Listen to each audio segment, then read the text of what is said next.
നമസ്കാരം. കേരളത്തിൽ വയനാട്ടിൽ ഉൾപ്പെടെ 5 ജില്ലകളിൽ ഭൂമിക്കടിയിൽ നിന്ന് പ്രകമ്പനമുണ്ടായി. ഉഗ്രസ്ഫോടനത്തിൻ്റെതിൻ്റെ പോലുള്ള ശബ്ദം എന്നതാണ് നാട്ടുകാർ പറയുന്നത്. എന്നാൽ ഇത് ഭൂകമ്പമോ ഭൂകമ്പത്തിന്റെ സൂചനയോ അല്ല എന്ന് വിദഗ്ധർ സ്ഥിരീകരിക്കുന്നു. ആശങ്ക വേണ്ടതില്ല എന്നും അവർ പറയുന്നുണ്ട്. ഒപ്പം ദുരിതാശ്വാസ ക്യാമ്പുകളിൽ കഴിയുന്നവർക്ക് സർക്കാരിന്റെ അടിയന്തര ധനസഹായം. ഇന്ന് 4 മൃതദേഹം കൂടി കണ്ടെടുത്തിട്ടുണ്ട്. ഇതടക്കം ഇന്നത്തെ വാർത്തകൾ സമഗ്രമായി പരിശോധിക്കാം. ഇന്ന് സംഭവിച്ചത് ആരംഭിക്കുന്നു. എല്ലാ പ്രേക്ഷകർക്കും സ്വാഗതം.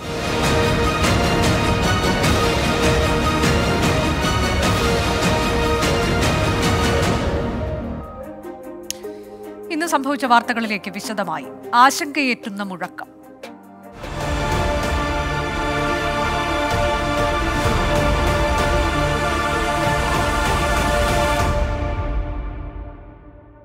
വയനാട് ഉരുൾപൊട്ടലിന് പിന്നാലെ ആശങ്കയായി ഭൂമിക്കടിയിൽ നിന്ന് പ്രകമ്പനം. അമ്പലവയലിൽ വലിയ ശബ്ദം കേട്ടതായി നാട്ടുകാർ പറഞ്ഞു. എടക്കൽ ഗുഹ സ്ഥിതി ചെയ്യുന്ന അമ്പുകുത്തി മലയ്ക്ക് സമീപത്തു നിന്നാണ് വലിയ ശബ്ദം കേട്ടത്. മലയിൽ ഭൂഗർഭജല വകുപ്പ് പരിശോധന നടത്തി. ഞങ്ങൾ കേട്ട ശബ്ദം എന്ന് പറഞ്ഞിട്ടുണ്ടെങ്കിൽ ആദ്യം പതുക്കെ ഒരു ശബ്ദം കേട്ടു. പിന്നീട് വലിയ പാറക്കല്ല് താഴേക്ക് വീഴുന്ന പോലത്തെ അങ്ങനെ ശബ്ദം ഉണ്ടാകും. അതുപോലത്തെ വലിയ ശബ്ദമാണ് കേട്ടത്. വീട് നന്നായിട്ടൊന്ന് ഞടുങ്ങിയിട്ടുണ്ട്. വീടിന്റെ വർക്കേരിയയുടെ മുകളിലെ തകിട് ഷീറ്റുകൾ കിടുകിടാന്ന് നന്നായിട്ട് ശബ്ദം വെച്ചിട്ടുണ്ട്. ഞങ്ങളുടെ അടുത്ത വീട്ടിലുള്ള എല്ലാവരും ഞങ്ങൾ ഓടി പുറത്തിറങ്ങി എന്നുള്ളതാണ് സത്യം. അവരെല്ലാവരും കേട്ടു ശബ്ദം. സജോ ദേവസ്യ വിവരങ്ങളുമായി. സജോ, ഇതിനോടകം തന്നെ വിവിധ വകുപ്പുകളുടെ ഇതിലൊക്കെയുള്ള വിശദീകരണം വരുന്നുണ്ട്. വേണമെങ്കിൽ മാറ്റി പാർപ്പിക്കേണ്ടതുണ്ടെങ്കിൽ അങ്ങനെയൊക്കെ ആകാമെന്ന് നേരത്തെ തന്നെ കളക്ടർ അറിയിച്ചിട്ടുള്ളതുമാണ്. അപ്പോൾ അത്തരത്തിലേക്കൊരു സാഹചര്യം നിലവിലുണ്ടോ? അധികൃതർ ഏറ്റവും പുതുതായി നൽകുന്ന വിശദീകരണം എന്താണ്? അനുജ, അങ്ങനെ ഒരു മാറ്റിപ്പാർപ്പിക്കൽ, മാസീവായ ഒരു മാറ്റിപ്പാർപ്പിക്കലിലേക്ക് കടന്നിട്ടില്ല. ഈ കാര്യത്തിൽ ഭൂകമ്പമല്ല എന്ന നിലയ്ക്ക് സ്ഥിരീകരണം വന്നിട്ടുണ്ട്. ഭൂകമ്പ മാപിനിയിൽ അത് രേഖപ്പെടുത്തിയിട്ടില്ല. അതുകൊണ്ട് അത്തരം ഭൂചലനത്തിൻ്റെ സാധ്യതയില്ല എന്നൊരു സ്ഥിരീകരണം വരുന്നു. പക്ഷേ ഇങ്ങനെ ഒരു പ്രതിഭാസം ഉണ്ടാകാറുണ്ട് എന്ന് വിദഗ്ധരൊക്കെ സൂചിപ്പിക്കുന്നു. ഇക്കാര്യത്തിൽ പരിഭ്രാന്തി വേണ്ട എന്ന് അധികൃതരൊക്കെ പറയുന്നു. ആർക്കെങ്കിലും ആശങ്കയുണ്ടെങ്കിൽ അവരെ മാറ്റാനുള്ള ക്രമീകരണങ്ങൾ ഒരുക്കിയിട്ടുണ്ട്. അവരെ വിശ്വാസത്തിലെടുത്തുകൊണ്ട് തന്നെ തദ്ദേശ സ്ഥാപനങ്ങളിലെ ആളുകൾ, ജനപ്രതിനിധികൾ എല്ലാവരുമുണ്ട്. ഇതിൽ ഏറ്റവും ആദ്യം, അതായത് നെന്മേനി പഞ്ചായത്തിൻ്റെ ഭാഗമായ ഇടയ്ക്കൽ പ്രദേശം, അമ്പുകുത്തി മേഖല, അവിടെയൊക്കെയാണ് ആദ്യം ഈ പ്രകമ്പനം ഉണ്ടാവുകയും അത് സംബന്ധിച്ചുള്ള വിവരങ്ങൾ പുറത്തേക്ക് വരികയും ചെയ്തത്. ആളുകളെ സംബന്ധിച്ച് ആ ഘട്ടത്തിൽ വലിയ ആശങ്കയുണ്ടായി.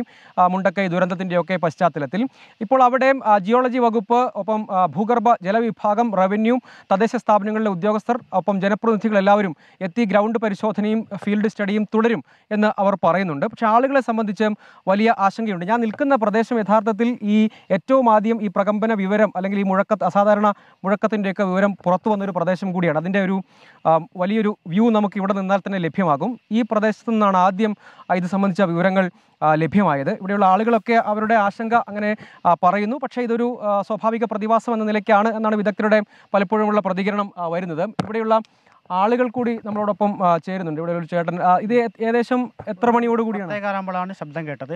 ഞാൻ എൻ്റെ വീടിൻ്റെ നേരെ ഫ്രണ്ടിലാണ് എൻ്റെ വീട്. അപ്പോൾ ഞാനും അമ്മയും വീട്ടിലുണ്ടായിരുന്നുള്ളൂ. അപ്പോൾ നമ്മൾ വിചാരിച്ച് വേറെ ഒന്നാ. പിന്നെ എല്ലാവരും ഫോൺ വിളിച്ച് ചോദിക്കേണ്ടത് എന്താ ശബ്ദം എന്ന്.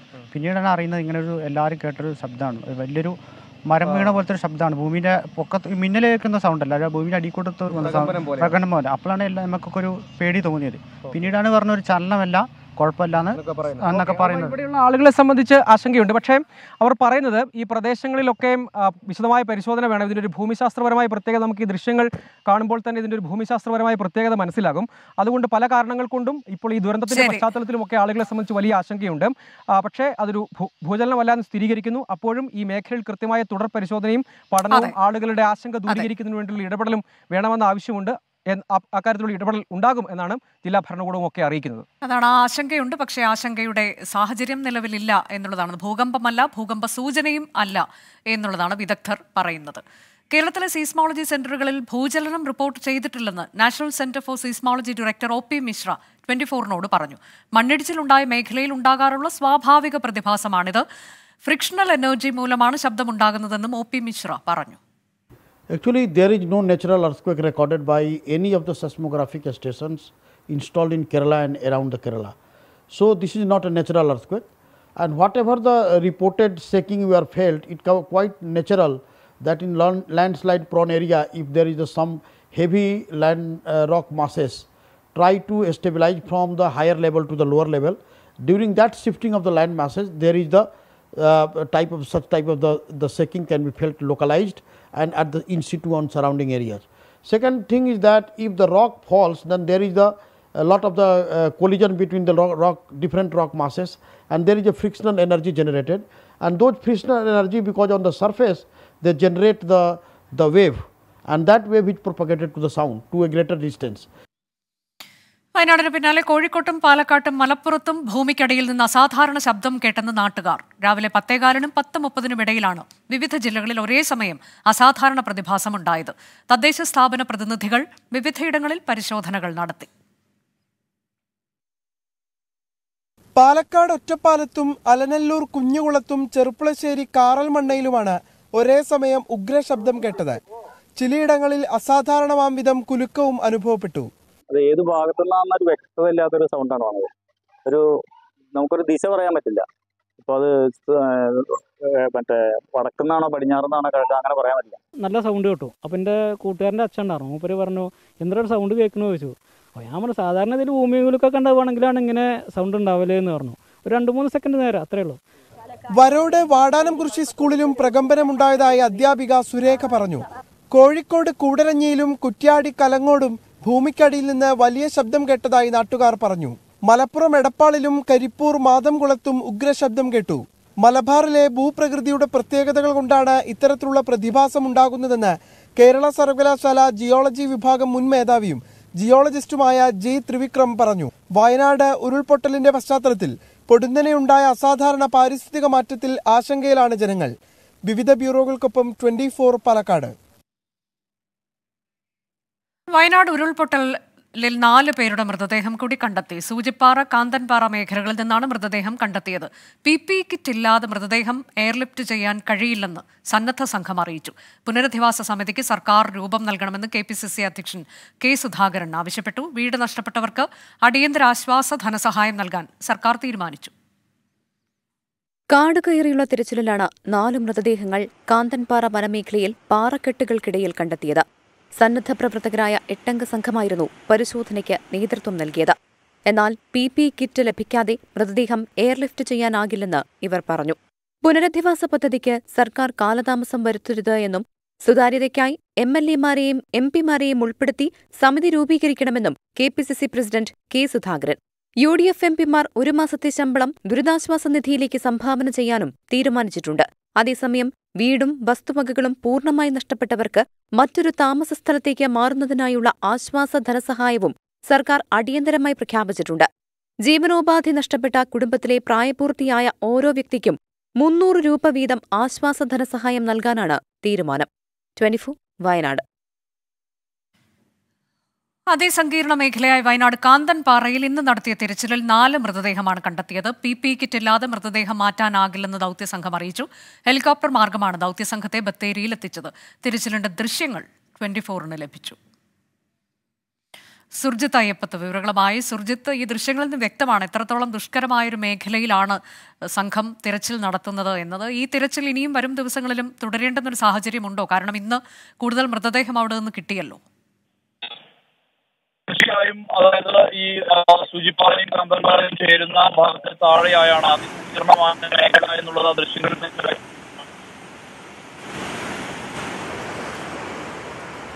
കാന്തൻപാറയിൽ ഇന്ന് നടത്തിയ തിരച്ചിൽ അതിന്റെ ദൃശ്യങ്ങളാണ് ഇപ്പോൾ സ്ക്രീനിൽ കാണുന്നത്.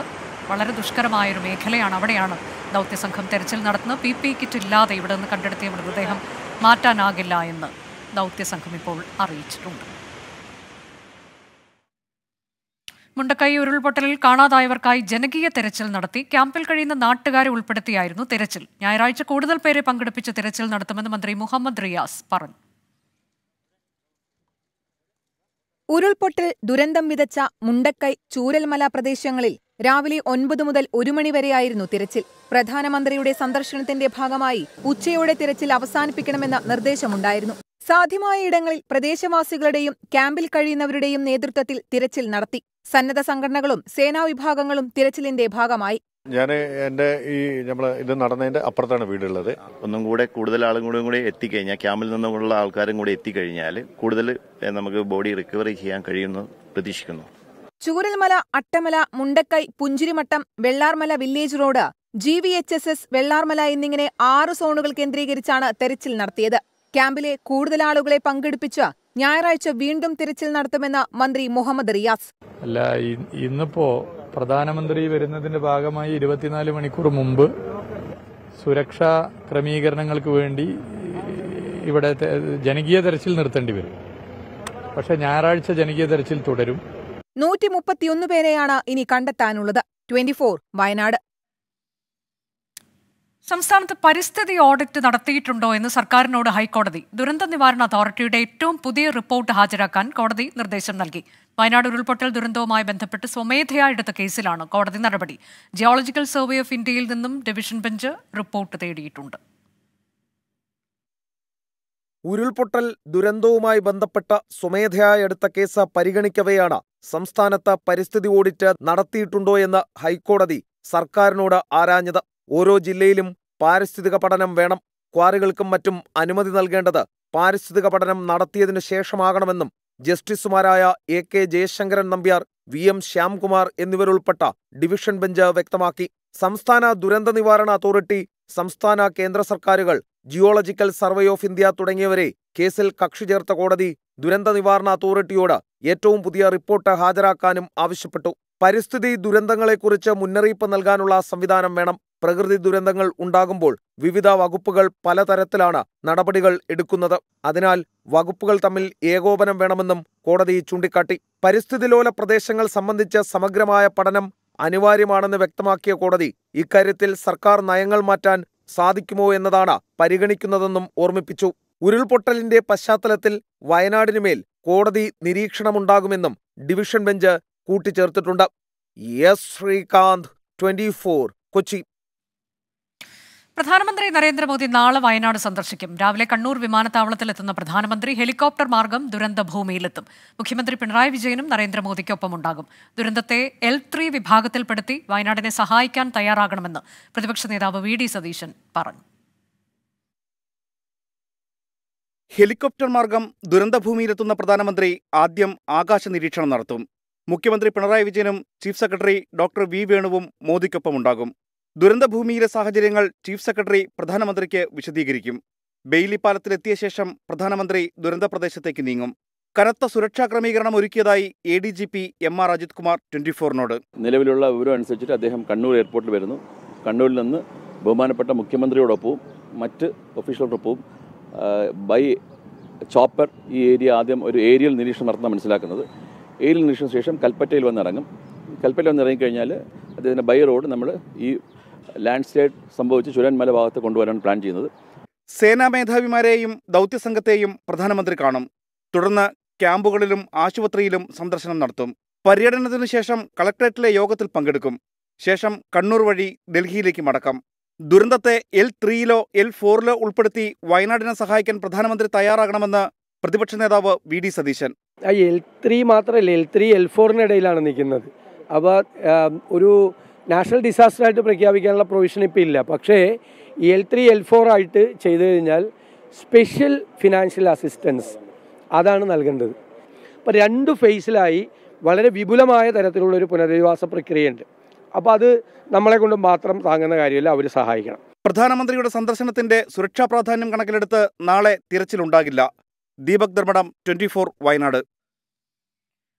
ഉരുൾപൊട്ടൽ നാശം വിധിച്ച കോഴിക്കോട് വിലങ്ങാടിന് അർഹമായ നഷ്ടപരിഹാരം ഉറപ്പാക്കുമെന്ന് കൃഷിമന്ത്രി P പ്രസാദ്. ജനങ്ങളിൽ നിന്നും അപേക്ഷകൾ സ്വീകരിച്ച് നഷ്ടം വിലയിരുത്തിയ ശേഷം പുനരധിവാസ പദ്ധതി പ്രഖ്യാപിക്കുമെന്ന് മന്ത്രി പറഞ്ഞു. പ്രതിപക്ഷ നേതാവ് VD സതീശനും മേഖലയിൽ സന്ദർശനം നടത്തി.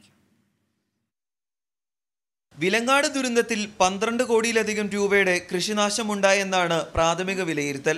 നിസ്സഹായരായ നാട്ടുകാരുടെ ദുരിതവും പരാതികളും കൃഷിമന്ത്രി നേരിട്ടെത്തി വിലയിരുത്തി.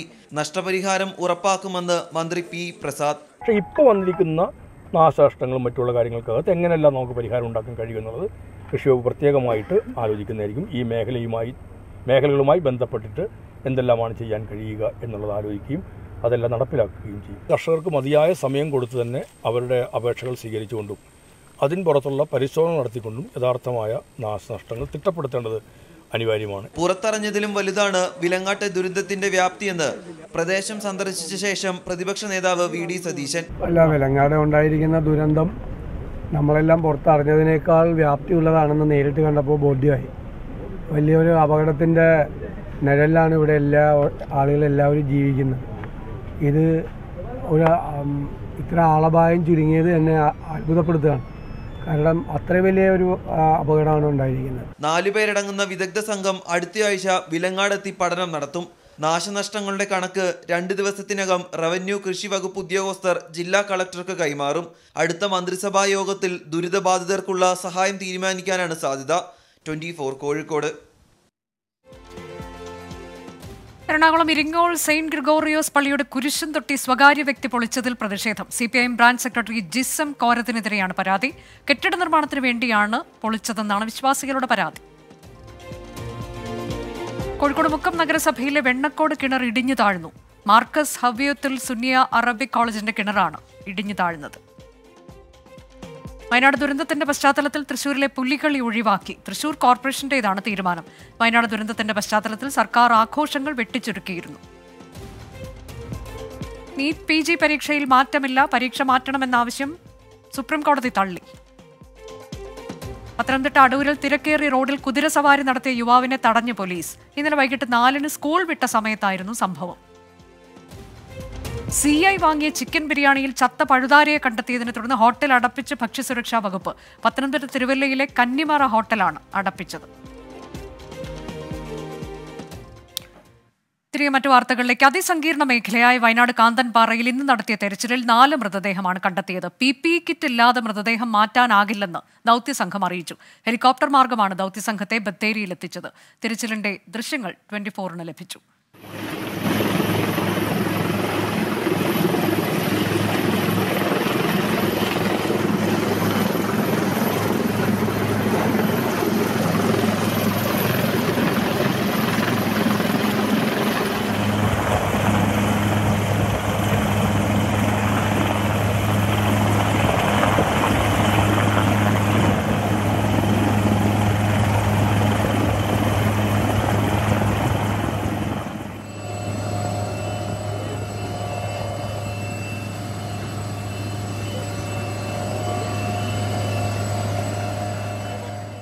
നമ്മൾ 9 മണി 10 മണി മുതൽ റിപ്പോർട്ട് കൊടുത്തിട്ട് പിന്നെ ഇപ്പോൾ സമയത്തായി നമുക്ക് 3:52 ഈ സമയത്ത് നമുക്ക് ഇപ്പോൾ ഹെലികോപ്റ്റർ വന്നിട്ട് ആകെ തന്ന സാധനം ഒരു PPE കിറ്റ് വരെ അല്ലാതെ ഈ ഇത്രയും 12 ദിവസം കഴിഞ്ഞ് ഈ ബോഡി ഇവിടെ കിടക്കാൻ തുടങ്ങിയിട്ട് അത്രയും അഴകിയ ഒരു ബോഡിയാണ്. ആ ബോഡികൾ നമ്മൾ എടുക്കണം എന്നുണ്ടെങ്കിൽ PPE കിറ്റ് പോരാ. പക്ഷെ PPE കിറ്റെങ്കിലും നമുക്ക് എന്താക്കിയിട്ടില്ല, ഇവരെത്തിച്ചെന്നില്ല. അത്രയും പറഞ്ഞതാണ്. ഇപ്പൊ നമുക്ക് ആകെ 2 ഗ്ലൗസും പാക്ക് ചെയ്യാനുള്ള 2 കവറുമാണ് തന്നത്. ഇതിലൊന്നും അത് എടുത്ത് കൊണ്ടുപോക്കൽ നടക്കൂല. ഇപ്പൊ ഇത്രയും സമയം ഇനിയിപ്പോ നമുക്ക് കയറാനൊക്കെ ബുദ്ധിമുട്ടാണ്. ഇത് സർക്കാരിന്റെ ഭാഗത്തുനിന്ന് ഒരു ശക്തമായ ഇടപെടലില്ലാണ്ടൊന്നും ഈ പരിപാടികൾ നടക്കില്ല. ഇനിയും ബോഡികൾ എടുക്കാണ്ട് ഈ കോലത്തിലാണ് എങ്ങനെ നമ്മൾ ഇങ്ങോട്ട് ഇറങ്ങി വന്നത് എടുക്കുക എന്നുള്ളത് നമുക്കൊന്ന് പറഞ്ഞു തരണം ശരിക്കും അധികാരികൾ. സുർജിത്ത് അയ്യപ്പത്ത് വിവരങ്ങളുമായി. സുർജിത്ത്, ഇപ്പോൾ മണിക്കൂറുകൾ കഴിഞ്ഞിട്ടും ഈ മൃതദേഹം അവിടെ നിന്ന് മാറ്റാൻ കഴിഞ്ഞിട്ടില്ല എന്നുള്ളതാണോ?